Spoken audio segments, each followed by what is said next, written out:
Hello guys, welcome back to my YouTube channel. চলে এসেছি তোমার জন্য একটা নতুন ভিডিও নিয়ে। আর যারা যারা আমার চ্যানেলে নতুন তারা ভিডিওটা সাবস্ক্রাইব করতে বলবে না। আর চলো ভিডিও স্টার্ট করে যায়। তো এখন বাজে দুপুরের 2:30টা। দেখতেই পাচ্ছ আমরা সবাই খেতে বসে গেছি। আজকে বেশি রান্না হয়নি, খুব কম কম রান্না করা হয়েছিল, কারণ এত গরমে আর কারোর খেতে ইচ্ছে করছিল না। তো খাওয়া দাওয়া করেই আমরা স্টার্ট করতেছিলাম কুপো ভাঙা। আজকে আমার আর আমার বোনের মধ্যে কম্পিটিশন লেগেছিল কার কুপোতে কত বেশি টাকা হবে। আজকে দুজনকার কুপো একসাথেই ভাঙা হয়েছিল আমাদের। তো এবার কুপো ভাঙতে বেশ দারুণ লাগে। এতদিন ধরে জমানো টাকা একসাথে দেখতে পেলে মনে হয় কত কত টাকা আছে আমাদের কাছে। তো ওই নিয়ে স্টার্ট হয়ে গেছিলো আমার আর বুনুর মধ্যে দ্বন্দ্ব, কার কত টাকা আছে। টাকা দেখতে বেশ ভালোই লাগে। চলো তোমরাও দেখে নাও আজকে।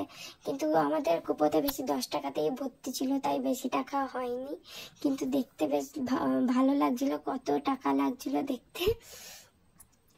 তারপরে আমি সব টাকাগুলো একে একে বার করছিলাম। আমার বুনুও বার করতে স্টার্ট করে দিল। আমার বুনু কেন বাদ যায়, ওরও টাকা বার করতে ভালোই লাগে, টাকার নেশা তোর অনেক আছে। ওই করে করে ওর কুপো ভরিয়ে নিয়েছে এতদিন। এবারে তারপরে আমি দিলাম একেবারে সব ঢেলে। তারপরে শুরু হয়ে গেল আমাদের টাকা গোনা পর্ব। এই করতে করতে হয়ে গেল সন্ধ্যা। ভাবলাম কোথাও একটা ঘুরে আসি। তো সবার আগে মনে পড়ে গেল আমাদের এখানে ইস্কন, এখানে আপনারাও আসতে পারেন, খুব সুন্দর জায়গাটা, এলে মন শান্ত হয়ে যাবে।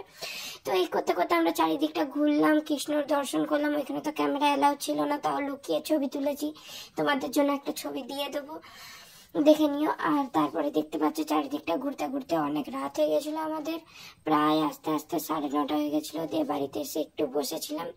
এই করতে করতে বেজে গেল 11টা। 11টার সময় চলে গেলাম আমরা খেতে। দেখতে পাচ্ছ এটা আমাদের ডিনার, সুন্দর একটু হালকা ফুলকা ডিনার করে আমাদের দিনটা এখানেই শেষ করলাম। তাহলে যারা যারা আমাদের ভিডিওটা দেখলেন আর ভালো লাগলে লাইক শেয়ার সাবস্ক্রাইব করতে ভুলবেন না। তো আজকের ভিডিওটা এখানেই, চলো tata, bye bye, good night.